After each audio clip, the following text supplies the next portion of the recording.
शिंदे चोर है।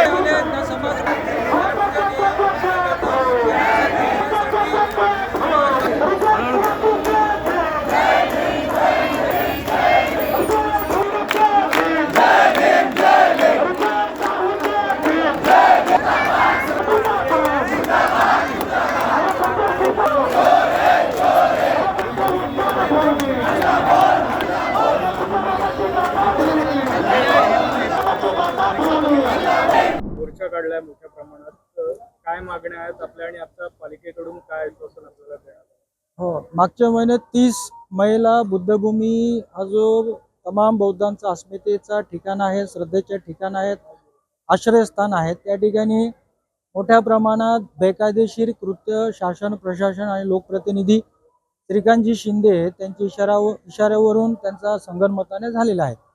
या सर्व गोष्टी होऊन सुद्धा एक महिनाभर आम्ही शांततेने आंदोलन करून सुद्धा आमच्यावर कोणत्याही स्वरूपाचे त्या ठिकाणी न्याय झालेले नाही।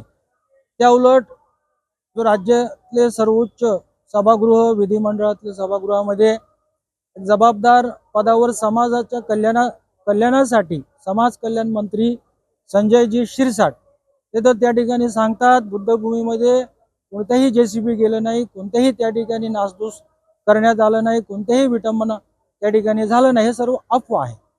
अशा मोठ्या हाऊसमध्ये त्यांनी खोटी त्या ठिकाणी स्टेटमेंट देतात, माहिती देऊन महाराष्ट्रातले तमाम बौद्धांना फसवून आणि मोठ्या मोठ्या बाता करून महाबोधी प्रतिकृती शाळा हॉस्पिटल, आता रुक्मिणी हॉस्पिटल आहे, किती दुर्दशा आहे, सेंट्रल हॉस्पिटलची किती काय अवस्था करून ठेवलेला आहे। आमचा हा जो धम्म क्षेत्र आहे त्या ठिकाणी त्यांनी डिक्लेअर केले मोठमोठे होर्डिंग, म्हणजे 300 खाटाचे त्या ठिकाणी हॉस्पिटल बनवणार।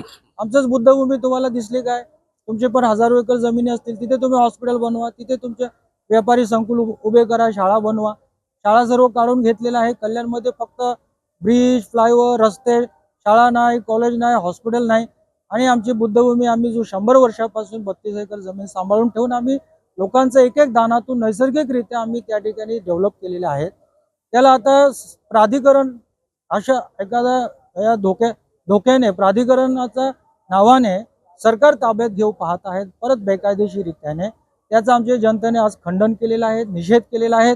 परंतु 30 तारखेला इतक्या मोठ्या प्रमाणात जो घटना होऊन जो संपूर्ण महाराष्ट्रच नाही विश्वाने पाहिलेला आहे लाईव्ह व्हिडिओ मार्फत कशा प्रकारे क्रूर कृत्य या लोकांकडून झालेले आहेत। त्यामध्ये आयुक्त अभिनव गोयल त्यांचा हात, उपायुक्त प्रसाद बोरकर, तर आम्हाला न्याय पाहिजे, या लोकांवर कायदेशीर कारवाई व्हायला पाहिजे।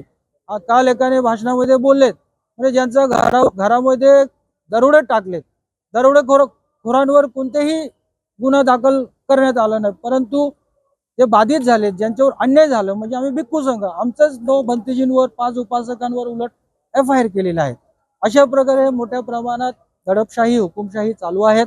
आम्हाला न्याय हवा आहे। बुद्धभूमी द्विखंडित केलेले आहेत ते पूर्ववत आम्हाला करून मिळाले पाहिजे आणि बाजूने उड्डाणपूल हलवले तरी तेव्हाही बुद्धभूमीची जमीन बाधित होणार आहेत आणि तेव्हाही आम्हाला नुकसान भरपाई मधून समाजाची निधी त्या ठिकाणी मिळाले पाहिजे, असं आमचा हा मागणी। पालिकेत कोणाची भेट घेतली, आपल्याला काय आश्वासन? आज आपण शांततेने निषेध मोर्चा आक्रोश मोर्चा घेऊन महापालिकेत आम्ही प्रवेश केलेला आहे। या ठिकाणी आयुक्त आम्हाला भेटीला बोलवले आहेत, त्यांनी महिनाभर आम्हाला कोणत्याही स्वरूपाचा न्याय दिला नाही। आमचा हक्काचा न्याय, काय नवीन काय मागण्या नाही आहे। तर आम्ही आता शिष्टमंडळ भिक्खू संघ चाललो आहोत, त्यांना भेटू। ते आपण आम्हाला नव्याने त्यांच्यामध्ये कोणते न्यायिक भावना तयार झालेल्या आहेत, श्रीकांत शिंदेने त्यांना खरोखर आयुक्तांना काय निर्देशित केले आहे काय आम्हाला बौद्ध समाजाला भिक्खू संघाला न्याय देण्यासाठी, ते आम्ही आता पाहणार आहोत।